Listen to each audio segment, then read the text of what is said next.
Well, good afternoon, everybody. Welcome to Straight Talk. Welcome to Straight Talk Live, both in the audience, and what a pleasure to have a live audience again, and also on the streaming. We're delighted you could be here. My name's Andrew Charlton, and we're today going to go in depth into Ryanair. But before we do that, as we always do at Straight Talk, I'm going to ask the Director General of Eurocontrol, Mr. Eamon Brennan, if he'd give us a market update. Eamon. Thank you, Andrew, and welcome to the Ryanair team to Eurocontrol. You're very welcome here this afternoon. So we're going to quickly have a look at where we are at this time of the year and where we're going to. So basically, we're just out of the pandemic, which was a trauma for aviation. And we've never seen anything like this. A 60% decline in world total passenger traffic, worse than in the financial crisis or in the SARS or anything that we've ever seen before. So really, we've never seen anything like this, and we've done very well to recover as well as we have. Interesting that we have Ryanair here today is we're looking at the IATA study that was revealed in Istanbul a number of weeks ago. But what's really interesting to see is that they now have 72% commonality of routes with what we call the legacy carriers. So when we say the lines are blurred in Europe, there's a lot of interaction and there's a lot of similar routes between low cost and what we call the legacy carriers. So this has changed in the last number of years. Ryanair very quickly got out of the traps after the COVID, and I'm sure that Michael and the team will explain to you how that happened today. But they very quickly moved and increased to about 10% over their 2019 figures. And this was really spectacular to get back flying so fast. Others struggled. And when you look at the Ryanair group, and you're very welcome again today, the major airline in Europe, and really, you know, you're operating 3 different aircraft types and a lots on orders. And I'm sure Michael and the team will fill you in on all of that today. But it's really a big success story in 2022. And, you know, also when we look at the airspace situation, one of the things I just want to mention to you is that some air countries are actually increasing. And this has been brought about by the fact that we've had to close Russian airspace due to the Russian aggression against Ukraine, close Belarus. So airspace to the north is not available, and to the south in Romania and Bulgaria is much busier than before. And this, of course, has caused delays.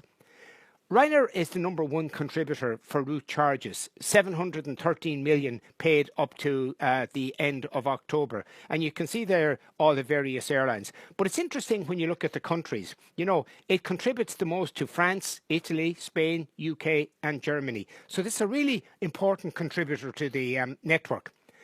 This summer was really difficult. And when we look at, you know, the year to date, we achieved a 72% arrival punctuality rate, which was still 6% down on 2019. Now, that's not great from our point of view because traffic was less. But the reality is we had less airspace. So all in all, it wasn't too bad, given that it was a start-up, given that we had airports and all of that. We're not happy with it, but it could have been worse, and I think that's the message. In terms of non-operated schedules, or what the public like to call cancellations, Ryanair had the lowest rate in the system. Others were higher, and this caused a lot of grief to passengers throughout the summer. I think it's also worthwhile mentioning that in other sectors have had a boom. Cargo is booming. It's about 13% up on 2019. And really it's going very, very well for all the majors like KLM, Lufthansa, IAG at the moment. And it's really good at the moment. So basically, to sum up, where are we right now? Well, we're down 16% on traffic globally, down 14% in Europe. Passengers are down 14% on 2019, and we're still expecting a full recovery by 2024. So basically, the outlook from our point of view is very simple. First of all, complication number 1. We've got the Ukraine crisis. We've got the invasion by the Russians. Here we have airspace at the south of Poland been blocked off every day, numerous military exercises, often announced at short notice, and this is giving us a little bit of grief, and this will continue, we believe, into next summer. You know, we have Ukraine as a member state of Eurocontrol, and we have full solidarity, and only recently we approved a package of measures to help the air navigation service provider in Ukraine. So really, we've experienced so many different shocks in the system that's leading us towards kind of deflationary pressures and also the possibility of a recession. And when you look at the outcome for economic growth, and I'm not sure who believes all this, but the reality is inflation in Belgium at the moment is running at about 10%. All over Europe, it's high. Growth is kind of predicted in the region of 2 to 3%. I'm not sure if it'll happen, but we're hoping that inflation will decline next year. So the realities is that we're faced with basically, two things that are causing us as kind of like roadblocks to growth. The Russian aggression in Ukraine and supply chain disruptions, which are causing problems with delivery of aircraft. And I'm sure the Ryanair team will discuss that with you later. I also want to mention to you is that Russian airspace is closed for European carriers, but it's not closed for Chinese carriers. And every day they fly cargo into Europe, into Liège and into Antwerp. And when the passenger market opens, this will likely increase. So the European legacy carriers are facing a competitive disadvantage due to this situation. So we now face significant risks of a recession. Everybody's talking about it. But what's interesting is it's not coming through in the travel industry at the moment. And I'd be interested in Michael's views on this. One other complication that we have, of course, is the disparity in exchange rates between the US dollar and the euro. This has changed significantly. Dollar is where all the fuel is denominated. Then you buy aircraft largely in dollars. And of course, it leads to a kind of an imbalance of travel across the North Atlantic. Americans find Europe cheap, but we don't find it the other way around. And, the jet fuel is up and down. I mean, a lot of them are hedged with jet fuel. There's a widening gap between the price of crude and jet fuel due to refinery capacity, which is also an issue going forward. So a lot of challenges for 2023 ahead. So just to kind of summarize where we are, basically, we are looking at a good winter, in my view. Cautious optimism. The winter season capacity remains at 85%.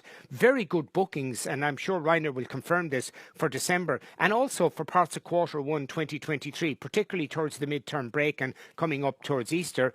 But the reality is there is no sign of China reopening. So we're down about 33% on long haul heading into China.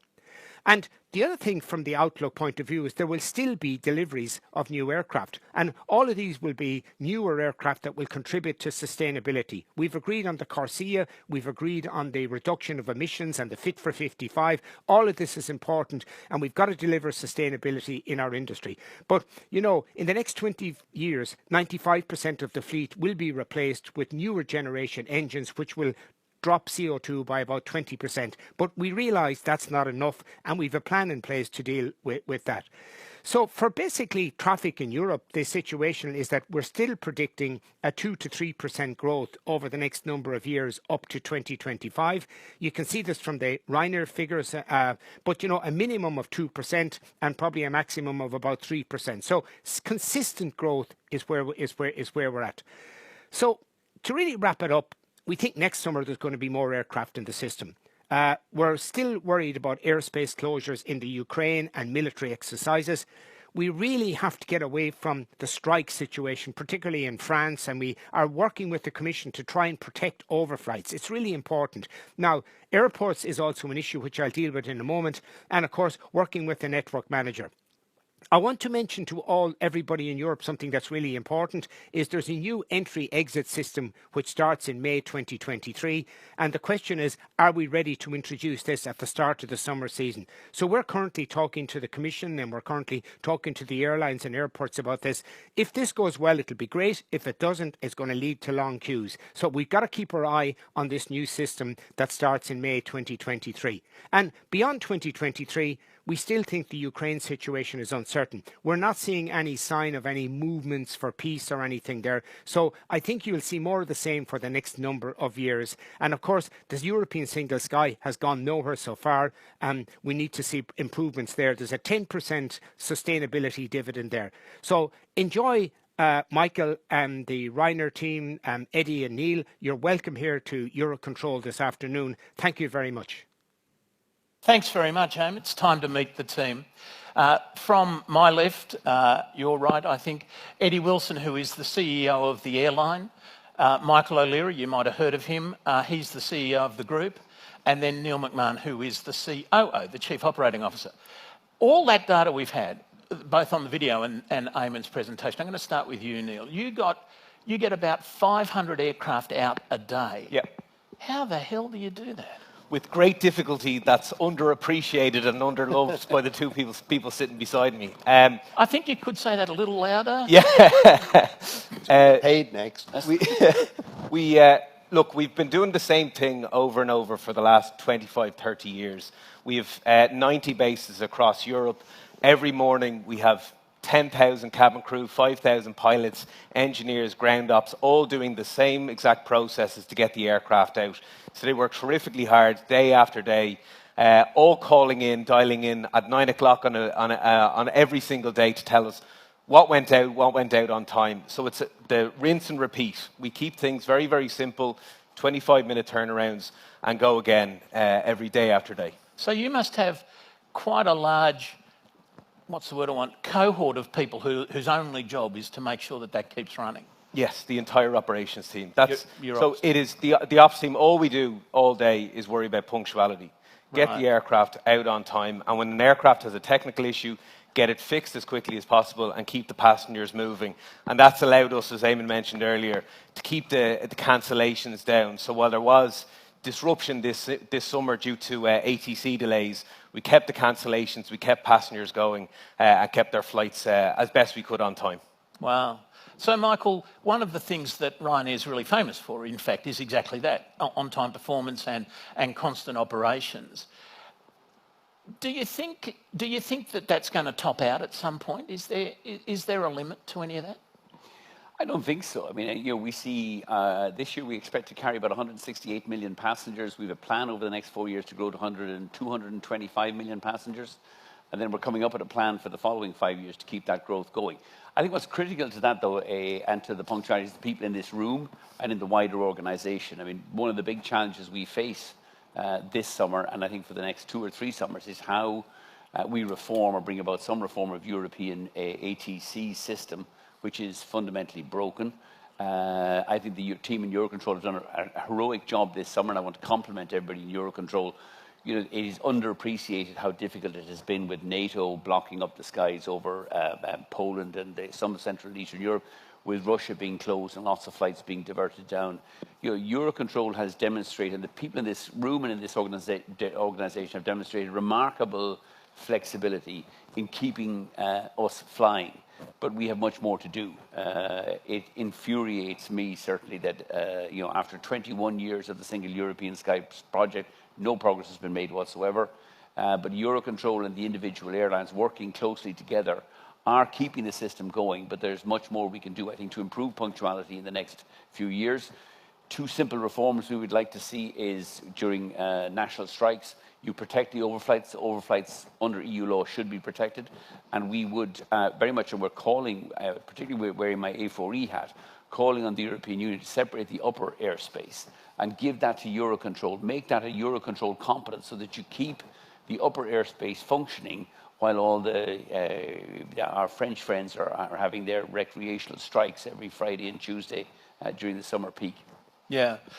And I'll come to more complex questions in a moment, perhaps, but Eamon mentioned that you are the largest single contributor to European air traffic control and to other charges. Do you get value for money? Do we get value for money? No. I mean, I think we would be very happy to pay what we currently pay if we didn't, this year 24% of our flights this summer weren't delayed because of ATC slots and delays. Now, that's not a Eurocontrol failure. It's an individual ATM provider failure, but much more Eurocontrol and the services we pay for to the various national ATCs we shouldn't have to pay if our flights are delayed for, I don't know, take a figure, more than 15 minutes, more than an hour. We should have a right of recovery. We have to pay EU 261 compensation to our passengers when we suffer, and during the summer we suffered horrendous ATC, not just an ATC delay, but knock-on delays as well. We should have a right of recovery against the national ATM providers, but we don't. So, look. Do you think the same about airports, that you should have a right of recovery? I mean, airports is a different conversation. Yeah, you know, a lot of I don't want to get into airports here today. I'd rather focus on what we can do better, working with Eurocontrol and with the ANSPs over the next summer or two, because I think that's where most of the flight savings, most of the fuel savings, and most of the environmental or the emission reduction will come from. Right. So to come back a little bit, you still see there's significant growth in the European No market. question. I mean, look, the greatest, I have never, we are at probably the most optimistic, apart from in Belgium or in Brussels. This is the most optimistic time I have seen in the air travel for the last 25 years. Really? Everybody's been locked down for 2 years. You go around the periphery of Europe, Eastern Europe, Ireland, Portugal, Spain, Italy, Greece. Everybody's going back flying. Tourism is getting back. Hotels are filling up again. The beach is filling up again. Everything's getting moving again. And I've never seen such a sense of optimism. And then you come to Brussels and you meet a couple of MEPs and bureaucrats, and they suck the optimism out of you. 2050 and SAFs and but, you know, people have been denied flying for 2 years. And I think, you know, we've seen what the green future looks like. You know, we're all locked up at home in our dungeons and nobody's able to fly. People don't want it. They want to be able to fly. Flying, we're going to have to pay the environmental cost of flying. But that environmental cost shouldn't be all, as it is at the moment, all levied on short-haul flights around Europe. It is a scandal and it is a disgrace that the European Union exempts long-haul flights from paying their fair share of environmental taxes. Why do you think they do that? It accounts for 6% of the traffic, but 55% of the emissions. Yeah, indeed. It is a scandal that those rich people are not paying their fair share. And it is equally a scandal that, you know, most notably the Dutch, who I think have a commissioner over here who's a great man for telling the rest of Europe what we should do. The Dutch have an exempt transfer. The transfer traffic doesn't pay its environmental. Taking 2 flights to get your destination instead of 1, and you're completely exempt from your fair share of environmental taxes. So there's much more that needs to be done to reform environmental taxation. But I have never been more optimistic. I think the people of Europe have had a taste of what not flying looks like for 2 years, and we're never going back there. Right. So, Eddie, as you go around the network, as Michael was just saying, to Greece, to Italy, whatever, are you agreeing that there's this amazing sense of optimism? I mean, it's hard to see the white space when you look at where we are on the route map. But, you know, in Italy, we put in an extra 25 aircraft just straight after COVID. We see the sort of white spaces that are around in places like Portugal, in Scandinavia, where those, national carriers or previous national carriers are either bankrupt or in retreat. And you include Italy in that. Spain as well has recovered. UK has recovered. You've had a long line of airports that now, once the carousel stopped during COVID and it began to start again, people realized, who's going to fill the space? Who's going to fill my airports? We saw that most notably in places like Italy. You know, most of those airports are privately owned, and they realized that if they didn't get Ryanair back to pre-COVID levels, and not only that, we actually did that even more. We put in about an extra 25% of aircraft into Italy, and we see that all the time. I mean, the airports that are actually going to suffer from this, or the countries that are going to suffer, are those that have the same old way of looking at things, which is, we're going to put up prices and we want more traffic, and that's simply not going to happen when you're able to do long-term deals, particularly as we talked about the aircraft order. We're going to grow to 225 million passengers within the next 4 years. We're currently at 168 million passengers for this year. And those airports that are efficient, that leverage their retail opportunities, parking, etc., are the ones that are going to win. And a lot of airports, particularly what we would call, secondary, primary airports, just are not at the races in terms of recovering their traffic. Their incentives don't work, and they've gone back to the old ways of just putting prices up, and there's nobody else to fill that space. So one of the things that fascinates me about that, I mean, 2 questions, I suppose. First, you don't think that the recession is going to hit this optimism head on, or you think tourism somehow or other is going to go through the recession without feeling it?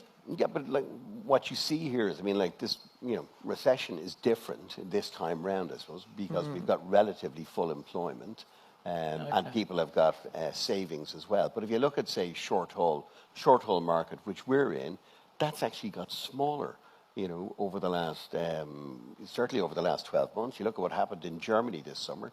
You had 25% reductions in capacity, which airfare is rising.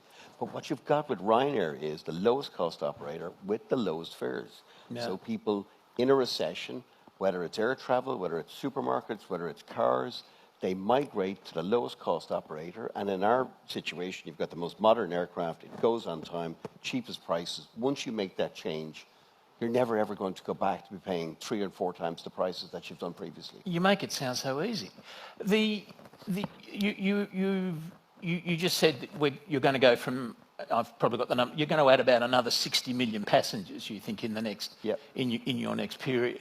The CEO of United Airlines in the US 2-3 weeks ago said that he thinks low-cost carriers are a Ponzi scheme, and that they need to depend on new traffic all the time. And that's the only way they can pay down their debt. I'm noticing from the way you're laughing that perhaps you don't agree with Mr. Kirby. Would that be right? I mean, it's rich from coming from a guy whose airline has been in and out of Chapter 11 bankruptcy not once but twice. All of the major US airlines have been in and out of Chapter 11 bankruptcy. And I think the best answer to that question, the remarkable statement that low-cost carriers are a Ponzi scheme, is Southwest Airlines, which is the only major airline in the US that hasn't been in and out of Chapter 11 bankruptcy, didn't shaft its labour contracts, and didn't shaft its pension schemes. So I think a little bit of humility coming from the United Airlines would not go amiss.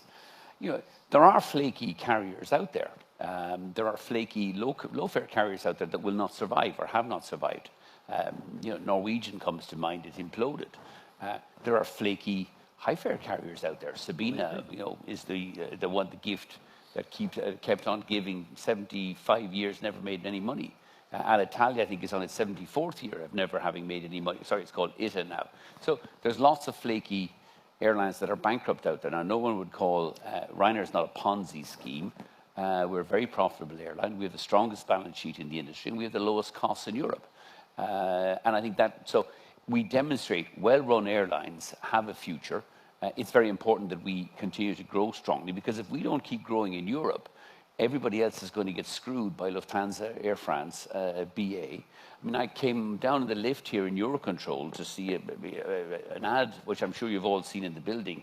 Carsten Spohr telling the world that, the future, I had to take a photograph of this thing. I'm sending it to my advertising department. He said, flight prices will never return to where they were pre-pandemic. The industry needs higher prices to finance investment and be more resilient to shocks. Well, I hope he tells his customers that, because Ryanair is not going to be going with higher prices. We're going to keep Lufthansa and the others honest. And I think we will continue to be very profitable selling the lowest airfares in Europe. But will there be other casualties? Yes. Will there be further consolidation in Europe? Yes, there will. But, listening to bullshit from airline CEOs in the US who have been in and out of Chapter 11 more times than I've been in and out of expensive restaurants, wouldn't pay too much attention. Which would be quite a few, if one tracks back. MacD's for me. Now. Well, obviously expensive is a relative term, isn't it? One of the things Eamon said, though, on that point, was that there is increasingly an overlap between the routes you operate and the routes the legacy carriers operate. Do you see the competition now increasingly being with the legacy carriers, or do you still see the competition being with the other low-cost carriers? I mean, I think the difference when you look at our evolution over the last number of crises is that we now have the frequency on a lot of those routes. So, on a lot of city pairs where we have grown, where we previously might have been on 2 or 3 times a week, and I look back to 2008, and now, you might have had a daily or a twice daily service. That's reversed in a lot of city pairs, whereby we're on 3-4 times a day now. Yeah. And, that just has a real issue or in terms of people's expectations and what prices are. And we can see that a lot of the times where new entrants come on and we're pretty much sold out and they're discounting for the last number of seats, to try and push load factor, because increasingly as well, because of Ryanair's network of 88 bases, we're generally at both ends of those routes. We've got better timetables and we've got better awareness in both sides of those markets. Well, indeed, but frequency is actually a really major competitive tool, isn't it? I mean, if you only fly once a day, you're nothing compared to a carrier that flies 4 or 5 times a day to the same route. So as that overlap grows, I guess there's really only one question, which is, Neal, are you ready to set up a Heathrow base yet? No. Look, I think if you look at a place like Heathrow, they're looking to increase the price again. It's the most expensive airport in Europe. 50%. Looking to increase it by 50%. Like, it's absolutely nuts. I think the big difference this year with Heathrow and the security issues they had is the number of passengers that actually migrated to Stansted. So they went up to Stansted. People would have thought, particularly families, would have gone on holidays. Their flight was cancelled in Heathrow, went up to Stansted and realised, actually, this is a great airport. It's easy to get to on the train. You get there, your flight goes on time, and you go on holidays. So we're seeing a huge number of passengers that have migrated. So we've no interest in going to Heathrow with the colossally high prices, where you can't do a 25-minute turnaround. And you can't get the aircraft utilisation. So that's probably one of the few airports where we will never be, and we'll never base an aircraft. So there'll always be that little bit in the middle where there's no overlap, you think, coming into and out of Heathrow. Yeah, exactly. Are there any other airports you hate like that? You hate like heat rash? Paris Charles de Gaulle comes to mind as well. Orly. Orly. Like in Paris Charles de Gaulle, there's the taxi time from the runways is about an hour. Our average flight is less than 2 hours. So the amount of time we would lose the utilisation of the airplane. Like, what makes Ryanair work and what makes us so good is that we get the aircraft up and down over 6 times a day, every single one. And that aircraft utilisation allows us to bring more passengers at lower fares and grow the business. If we started going into, Orly, Charles de Gaulle, Heathrow, you wouldn't get that aircraft utilisation. Your costs would go up, your fares would have to rise, and you wouldn't be able to grow as well. So we're much happier in Bergamo, in Stansted, in Charleroi, where we can grow and grow efficiently. Right. But there's also this myth about connectivity out of some of those major airports. I mean, Dublin has more short-haul connections than Heathrow, throughout Europe. Delivered but you by have you. this Dublin Airport. Delivered by you. Yeah, well, we have about 60% of the market there. Yeah, But like that amount of connections that are on short-haul, I mean, we overlap with Aer Lingus out there. There's nobody else. But more short-haul connections out of Dublin than Heathrow. But on that point, though, one of the great traditional things about the traditional industry was the interline system. I could fly and then I could transfer to use those connectivity points that you offer. You're not looking at offering interline or anything like that? No. Why not? I mean, it's more to do with operational efficiency. You've got to have different infrastructure at the airport. Keep it simple. The most successful airports that we have had are ones that have grown with us. You take places like Bergamo, that has grown from a cargo airport back in 2003 to Italy's third largest airport now. And the idea that you'd put infrastructure in to connect with, I don't know who you connect with. There's no need to connect with us out of Italy because we fly everywhere else out of Italy, particularly domestically. But I could fly into Bergamo on you and then transfer onto another flight on you and go from A to C, if you like. Yeah, but again, what we're going to do is we're going to continue to grow and proliferate those point-to-point connections because people don't want to take 2 flights. They want to take 1 flight. People don't have the time for it, particularly like intra-European connections, went out with the Indians, like it's not something that anyone is growing within Europe, and anyone who is, it's getting much smaller. Right. I think you look at the experience this summer too at European airports. Like Schiphol was a complete shambles. I mean, transfers completely broke down. Heathrow, transfers completely broke down. At almost every hub airport in Europe this year. I mean, there's billions of bags that are sitting in warehouses where transfers completely failed. And also there's an environmental cost to transfers. You're taking 2 flights to get your destination. When flying with Ryanair, we'll get you there directly to every regional airport across Europe, Western Europe, Eastern Europe. You don't need to be transferring through these god-awful hub airports, which are routinely delayed, lose your bag, and you pay twice and 3 times the airfare.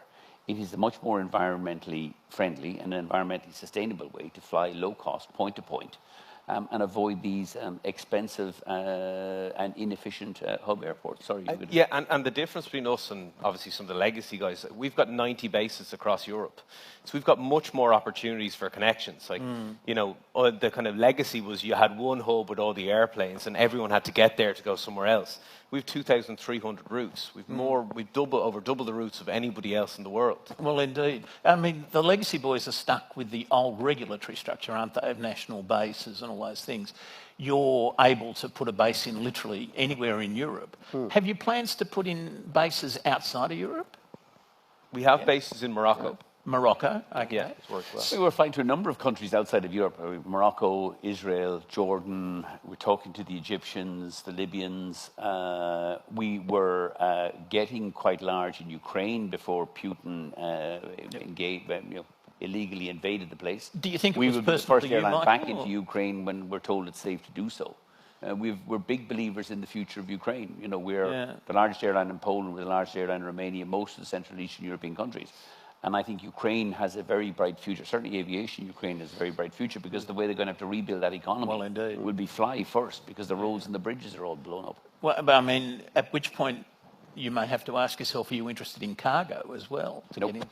No interest in cargo? No. Even if you could just get a container of cargo off and back on in 20 minutes? No. Every time we look at Don't hold back. What do you actually... every time we look turnarounds. at this, every time we look at this, we did we got a study done about 2 or 3 years ago from a group of PhDs or from Cambridge, whatever. But it's not worth their while. I mean, what actually happened was that as Michael says, it will invariably interfere with turnarounds. I mean, in Ryanair, it's operations first, commercial second, because operations are the commercial backbone of the airline. You've got to keep to the 25-minute turnarounds. Everything is tightly kept together to do with whether it's the scheduling, the airports, getting people back to base, not getting people into the next day, the number of crews per aircraft. It all sort of is bound in the same model, and anything that interferes with that, we've got to approach with really, really great caution because it risks upsetting all those interoperabilities. So, Neal, no pressure on you then at all? No, not for cargo, no. I didn't mean for cargo, I meant for ops more generally. All that, all those interdependencies that just all depend on the ops going absolutely smoothly. Yeah, look, it's a difficult operation, but we keep it really, really simple. Like it's huge, it's enormous. Every day we do, 3,000 flights a day in the summer, 500,000 passengers every single day. So we have lots of things that can go wrong. This summer, as Michael mentioned, ATC delayed about 25% of flights. Like we had 22 million passengers delayed due to ATC this year. 22 million. Like it's enormous numbers.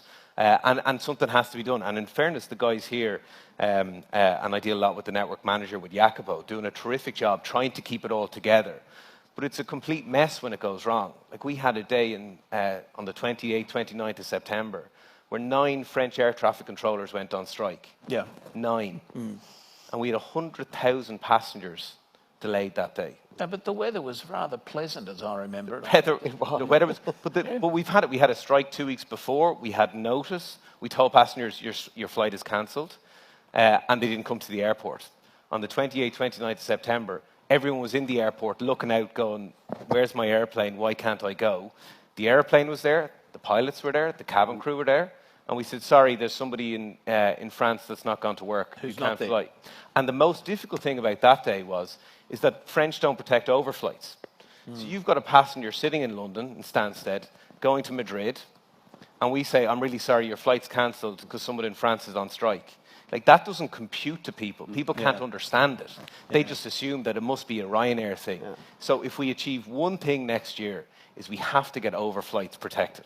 Right. But I mean, it's interesting, isn't it? Because actually for all those baggage problems and all the chaos at the airports, all the passengers seem to blame the airport. So I'm interested that on ATC delays, they seem to blame the airlines themselves. But leave that aside for a minute. What are we doing about ATC delays? I mean, there's the overflights and putting upper airspace into one group and getting Eurocontrol to manage it. But as Eamon mentioned in his tape, and I think, Michael, you in the video as well, we've been having a go at single European sky for 25 years now, grosso modo. We don't get it. We can't get it. Surely Ryanair, as the largest contributor and an airline that flies to every European state, must have some leverage to get governments to do something. Michael, have you? Well, I mean, we can do.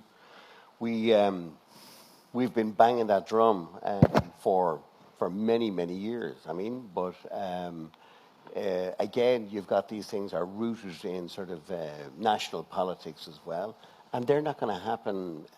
You're not going to get a situation, I think, where you're going to have national governments of their own volition, give away the or get together with other countries to give away the right to their own airspace. And I think it's incumbent upon the Commission, I suppose, to promote that overflights, because one of the fundamental cornerstones of the European Union is freedom of movement. And this idea that people flying, as Neal says, they're from London to Madrid, been told that it's because of French air traffic controllers, and in that case a very small number, like it's intolerable. And the amount of fuel that is wasted with aircraft sitting on the ground, with engines idling, we've got to finally do something about this, because governments won't do it themselves. Single European skies has not really worked. We need some action now. Let's get overflights in for next summer. That, at least if you've got national strikes, will not inconvenience people who have no part in that whatsoever. Sorry, just on the overflights, we're not trying to break new ground here or reinvent something that's not there. Italy has overflights. Yeah. UK has overflights. Germany has overflights. This exists. It's French don't apply it. So we just have to, and given the location of France and literally at the axis of Europe for overflights, that has to be come through. But we've been fighting with governments for 20 years to try to get ATC, certainly for the last 10 years to try to reform ATC. Made very little progress. We're working very closely with Eurocontrol to try to get Eurocontrol have a more prominent position and be able to manage more of European airspace and be able to deliver improvements, because this is where it's going to happen. If it's going to be improvements, it's going to be through the Commission in this route. Is there an opportunity for Ryanair to just go it alone? I mean, you've got the technology on board those brand new airplanes to self-separate to within a couple of centimetres. Is there why are the airlines determined to do this collectively? It's as if we want mutual mediocrity instead of one airline saying, you know what, I want quality. Is there any opportunity, do you think? I mean, will fortune favour the brave in that way? Look, the system isn't set up to do that. We have to fly, we file our flight plans. Flight plans have to be approved by national ATCs and by Eurocontrol. I don't understand the technical. I mean, this is not just Ryanair. The one area where all of Europe's airlines agree under A4E is the need for urgent reform of ATC. The Single European Skies has been a 21-year shambles. It has been an abject and utter failure. It's been so bad, spectacularly bad, that they've relaunched it with a Single European Sky 2. SES was such a shambles, we're going to have a second one. It's like having a sequel to the first horror movie. A second horror film. Abandon it. It's a waste of time. It is never going to get delivered. They're going to spend the next 21 years talking about it, and nothing will happen. There is some prospect, I think, of having much more practical solutions. Europe has a duty to protect the freedom of movement under the Treaty of Rome. Freedom of movement means freedom of movement by rail, sea, but also by sky. Protect the overflights. If you could protect the overflights, it doesn't take away somebody's right to strike. Strike away. But the national citizenry takes the hit if the French want to have a recreational strike on Fridays or Sundays during the summer. Let the French take the day.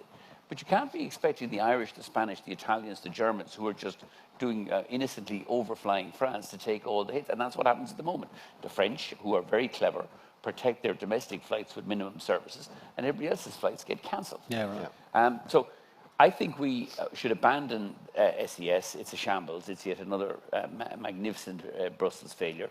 Push harder for protection of overflights during strikes, and then separate the upper airspace and give Eurocontrol. And here's where Eurocontrol has a huge role to play. Give Eurocontrol control of the upper airspace. Right. Then we would have a huge cost saving. You'd have flight time savings, and you'd have a huge environmental saving as well. I mean, the environmental... every time I come to Brussels with this MEPs and everybody waffling on about SAFs, all of which are very valuable. But SAFs might get to 2% of our fuel. Might account for 2% of fuel by about 2030. we could save 10% of our fuel in 2024 if you simply reformed European ATC by separating the upper airspace and protecting overflights. Indeed, let's move to SAFs and let's move to the environment more generally, because even if there's been no movement on the single European skies at a European level, and I think, to be fair, the European Commission is working awfully hard but is meeting a brick wall in the member states, there has been progress on the SAF side, Fit for 55, the Refuel EU, etc. Michael, you said earlier that you think that inevitably fares are going to have to go up to cover some of these things. Do you think that's right? And if so, by how much? Well, firstly, let's go back, because I wouldn't be fair to the Commission. I mean, you know, if the Commission's role here is wait to get agreement from national governments, then the Commission should be disbanded because it serves no purpose. You would never have deregulated air travel in the 1980s if you were waiting for the agreement of the French and the German governments to deregulate and liberalise air transport. The Commission and the Parliament exists to impose some change on national governments. And this is a European compass. The freedom of movement is a European compass. So let's not be fair in the Commission. The Commission has sat on its ass for 21 years. It's a Commission proposal of single European skies, and they've delivered not 1 inch of progress on it. Sorry, on to the next part of the question, which was, I've completely forgotten. Sustainable aviation. Environment and the increase, the costs that's going to I mean, look, I think it is inevitable over the next 5 years. I mean, I've said, you know, the end of low fares, we're not at the end of low fares. Low fares are not over. But I do believe some of our really crazily low promotional fares, $9.99 fares, you will not see those again while oil remains up at around $100 a barrel. I think it's inevitable over the next maybe 5 years. Our average fare, which was 40 euros last year, may creep up towards about 50 euros over the next 4 or 5 years. I think flying is going to become a little bit more expensive. But, you know, and some of that will be as oil prices fall, I think environmental taxes will rise. We support environmental taxes. I think it's important we say that. Our customers support environmental taxes. In fact, they pay more environmental taxes, Ryanair passengers, than any other passenger group in Europe. Why? Because 100% of our passengers are short-haul point-to-point. We have the smallest allocation of free ETSs. And the transatlantic, the long-haul traffic, which accounts for just 6% of Europe's traffic, but 55% of our emissions, is exempt, pays diddly squat, nothing. And we exempt then the most polluting flights, which is transfer flights. The minimum thing Europe should be moving on now is, let's not wait for SAS. Tax on a fare basis, everybody should pay their fare contribution. They've already tried to claim it's illegal. The European courts have said, no, you can tax long-haul flights on the same basis. You just got to tax the Russians and the Chinese and the Americans the same way we tax the Europeans. And if you don't like it, don't fly here. Everybody should pay their fair share. So we shouldn't be asking the Europeans, or particularly the Europeans who live in the peripheral countries, the Irish, the poor Irish, the Portuguese, the Greeks, the Spanish, and the Italians, to pay it all, so that you can have the rich Americans and the rich Chinese exempt. That is a disgrace, and it's something that needs to be transformed now. What's the best way to do that? Is it a fuel tax? I think there should be. No, I mean, I see no reason why we don't have either an environmental tax, either by mileage or on fuel uplifts. We do one or the other. I mean, every time, you know, and I love Carsten and Lufthansa dearly, but he keeps going on about leakage, carbon leakage, like it was the end of civilization as we know it, because somebody might move through Istanbul instead of through Frankfurt. You tax if you're going through Istanbul, you should pay your ETS as well. Yeah. But there is absolutely no argument for exempting long-haul flights and asking, in many cases, the poorest Europeans, the people who are the most price-sensitive, families going on holidays, well-deserved short-haul holidays, to pay all of the environmental taxes. And that's what's happening at the moment. Last year, Ryanair passengers paid 640 million euros in environmental taxes. Our average fare was 40 euros. Our average environmental tax per passenger was 4.50 euros. Our passengers pay more environmental taxes than Lufthansa's passengers, Air France passengers, anybody other passengers in Europe. And it is time for this regressive taxation to end. Everybody should pay their fair share. Do you think that the tax will have an impact on the passenger volumes? I mean, that's the classic model. Prices go up, demand comes down. Passenger volumes are rising. We're growing like gangbusters because we're so much lower cost and lower price than everybody else. So that's not going to work. But it is indefensible that people paying the highest airfares, which is long-haul passengers, are exempt from a fair share of environmental taxes. Is SAFs the answer? It's one. I mean, look, we all are committed to getting to zero carbon by 2050. You know, the more immediate ones are technological innovation. We're spending 20 billion in the next 5 years buying 200 new aircraft that carry 4% more seats but burn 16% less fuel and reduce, as Eddie said, emissions by 40%. We need ATC reform. With ATC reform, I mean, the figure is given is 10. I think you'd get 20% fuel saving, flight time savings, and that would have a significant bearing on it. And then SAFs have a role to play. But, you know, the supply of SAFs will be a much longer-term rollout.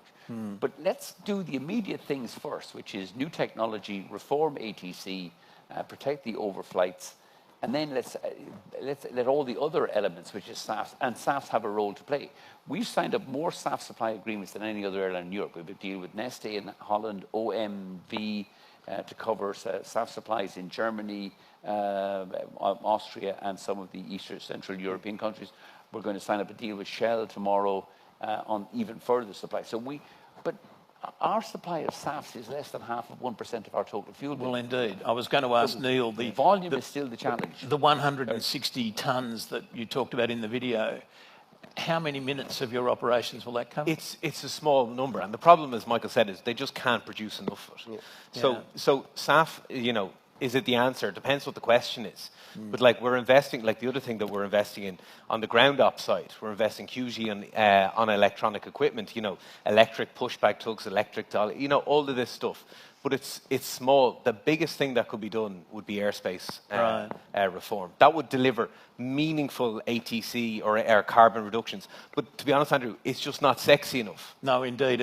It's invisible. It's invisible. So nobody, because everyone looks up in the sky and they see an airplane, they don't go, well, actually, if that airplane was flying slightly more efficiently, that would significantly make real reductions to ATC, and that's what we keep banging on the door. Is they want to make real difference. Stop talking about things that are small, like staff in the short term. Yeah. And by the way, we're investing in Trinity College like millions to try to improve and increase the production of staff. We're not against it, but it's not going to deliver the short-term improvements that we need. Yeah, right. But I think governments, you know, and the Commission need to do something. It's too easy just to have mandates, you know. You've got to do something with the energy companies to get the prices down, to get the feedstock into those plants. You know, we were looking at, you know, a plant that has been by Repsol. I think they've just they're developing it in Cartagena in Spain at the moment. But the yearly output of that, Ryanair, one airline in Europe, will consume that in 1 month. Indeed. Yeah. So, you know, there's no point in just mandating it. Where do all those environmental taxes go? They invariably find their ways into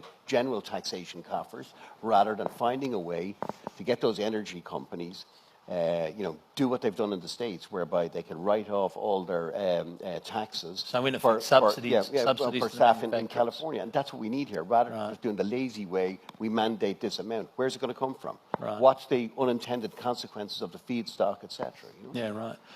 We also talked about technology. You're in the act of buying a vast number of 737 Maxes. The CEO of Boeing 2 weeks ago said we Boeing are not going to build another aeroplane type until at least 2035. Are you comfortable with the Maxes? Do you think that is there another aeroplane further forward, do you think, for this technology improvement to keep coming? I think it'd be significant progress if Boeing could just build the bloody aircraft that they've contracted to build at the moment. I mean, we're hoping to get 51 aircraft. We're contracted to get 51 aircraft from Boeing before the end of April. We will be lucky to get 40 aircraft by the end of June next year. That's critical to our continuing growth next year. You know, Italy is still short capacity because of Alitalia's contraction. We need to put more aircraft into Italy. Spain is still short of capacity because Norwegians kind of collapse out of the Spanish market. So there's many more of those markets that we need to put more of these aircraft into. And it's vital that Boeing builds the aircraft that is contracted to build now. I don't worry about the next new technology. It will come when it comes in 2030, 2040, 2050.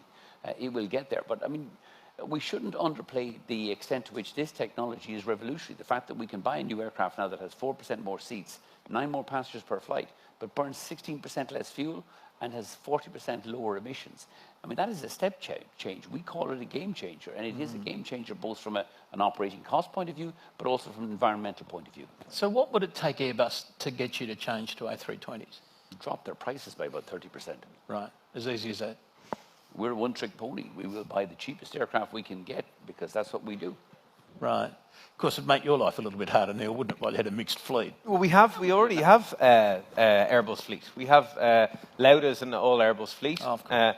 and we've integrated that very well into the operation, and now it's the same reliability as a Boeing, and it's no issue. So, if there was more Airbus to come, then we could successfully put that into the fleet, but it doesn't look likely at current prices.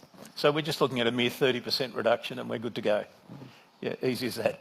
The earlier on, Michael, you said we started to talk about ITA in Italy. I think you could probably put SAS into that category as well. The situation with Norwegian pulling out. Is that how we get to the place that, again, you were on the video saying you think there'll be 4 legacy carriers, for want of a better expression, and only 1 low-cost carrier? Is that genuinely how you see it going? Eddie?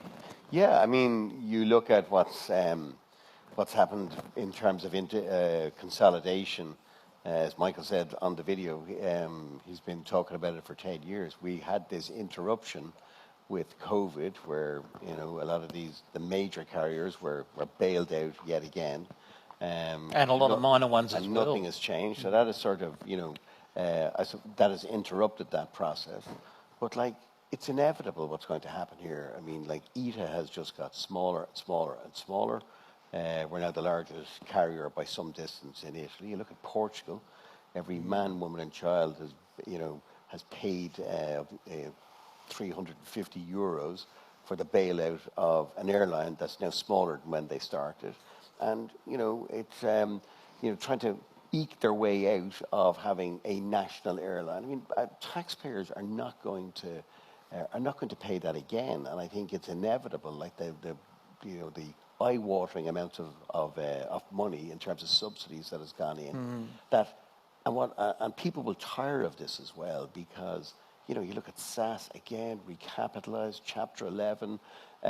So I think the well-capitalized airlines will continue to encroach on their home markets. They're getting smaller. And I think you will see those 4 airline groups emerge out of this, which will be ourselves, along with Air France, KLM, IAG, and Lufthansa. Right. That's inevitable. But so Air France, KLM, and Lufthansa will all be doing long haul and feeders into them for long haul. Is that how you see it? Yeah, I think will they compete with not you, unlike the Paul? States, you'll have 3 large connecting carriers. The States, it's United, Delta, American. I think clearly you're going to have, in my view, but I hate to say I've been wrong for 10 years, but eventually I'll be right. You'll have Air France, Lufthansa, IAG. I mean, TAP is going to finish up, I think, in IAG in the next 2 years. ITA will finish up in either Lufthansa or Air France, whichever of them is stupid enough to volunteer to take over what's left. Really, you look across Europe, that really only leaves the Scandinavians, and nobody wants them, but they may well put SAS and Norwegian, what's left of Norwegian, together, and the 2 of them can kind of keep each other up like 2 drunks walking home from the pub. Leaves what's left in Europe, Wizz and EasyJet. EasyJet has stopped growing. And if you can't grow in this industry, you're going backwards because your costs keep growing, but your revenue lines don't. I mean, I think EasyJet, but it's my personal view, EasyJet in the next 2 to 3 years will be bought by either BA or Air France, or it'll be a combination of the 2. And then Lufthansa will probably buy Wizz. And then, lo and behold, you finished up with a kind of a consolidated industry across Europe where 3 big airlines are dedicated to screwing the customer for as much money as they can while they lose your bag. And 1 airline is dedicated to lowering the cost of air travel forever more, showing that the good guys win in the end, which will be us. It could be. It's interesting, isn't it, that we lost fewer carriers during the pandemic than we do in the normal space of 2 years. That's just state aid. Well, indeed, of course, absolutely, goes without saying. But so 5 years from now, do you think this will happen, or are we looking at 10 years from now? No, I think it'll be faster. I think it's the next 2 or 3 years. I mean, the balance sheets of a lot of these airlines are shot to pieces. ITA has to repay state aid. TAP has to repay state aid. Ultimately, and to be fair, having been privatized, Air France, Lufthansa, IAG are well-run airline groups. They have good management teams. They are. I have nothing but the height of respect for them. What they do well. I mean, Lufthansa has demonstrated owning Brussels Airlines, owning Swiss, Austrian. they may screw up the airfares and roger everybody, but they run a very good service. It's just very expensive. But so you have much better run airlines across Europe. But the industry itself will tend towards some kind of consolidation. It has in North America, and Europe is running about 10 years behind North America. And we will be paying slightly higher airfares, probably paying a little bit more for our environmental taxes. But the idea that people will stop flying or flight shaming, that's for the birds. People are going to keep flying. Young people around Europe want to travel around Europe. You have Erasmus programs. You can't put that genie back in the bottle. And it is absolutely critical to the tourism industries and job creation, particularly in the regions of Europe, Portugal, Spain, the Canaries, Balearics, Malta, Cyprus, the Greek islands, that we stimulate tourism. And it's a lot of the rubbish that's talked here in Brussels about, penalising air travel means penalising tourism and job creation in the regions of Europe. But that's not good. It's not a plan that's going to fly. So I think we should be very optimistic. The future of Europe is bright. The future of air travel in Europe is in safe hands because Ryanair is going to keep providing competition and choice to the high-fare sheriffs of Nottingham, also known as Lufthansa, Air France and IAG. And we will be carrying by far away the vast majority of European passengers, and doing so in cooperation with Eurocontrol, who will be continuing to improve and reduce the number of delays we get across Europe during the peak summer seasons, and I would hope continue to reduce the bills we have to pay for these very expensive ATC services around Europe. I couldn't think of a better note to finish. Oh, no, we can finish on a better note. Sorry, before we finish, and I know we're losing the feed in about 5 minutes' time. I had a very witty slide presentation here for the audience, and there are the three most successful exports Ireland has ever sold. Export number, the third most successful was Irish pubs in Brussels. The second most successful export to Brussels was Ryanair. But the single most successful export that Ireland has sent to Brussels is without doubt Mr. Eamon Brennan, who has, I think, will at the end of December complete a spectacularly successful 4-year period as the Director General of Eurocontrol. We wish, and I think it's an open secret, the whole industry wishes he would do a second 4-year term as the DG of Eurocontrol. Everyone but Eamon. Yeah, and particularly the pubs and whiskey bars of Brussels hope he would do another 4 years. But I wouldn't let the occasion go, and it's not often that Ryanair gives out plaudits or credits or even presentation, but we want to make a quick presentation. I want to call Eamon Brennan to the stage here, where we had a whip around in Ryanair and actually managed to come up with enough money to buy a crystal vase. We've also got a plinth engraved, and it says, Eamon Brennan, Eurocontrol DG 2018 to 2022, Ireland's best in Brussels after Ryanair. Eamon, congratulations, and well done. And with that, ladies and gentlemen, we've actually run out of time. I'd like to thank, obviously, Eddie, Michael, and Neal. Thank you very much, gentlemen. I really appreciated your time. I thought it was fascinating. I think we've lost the feed, but for everyone in the room, it's great to have you back. I'm so pleased to see you. And let's give one more round of applause, please. Thank you. Thank you. Thank you. And Severin York. Thank you. Thank you. Thanks, everyone. Thanks.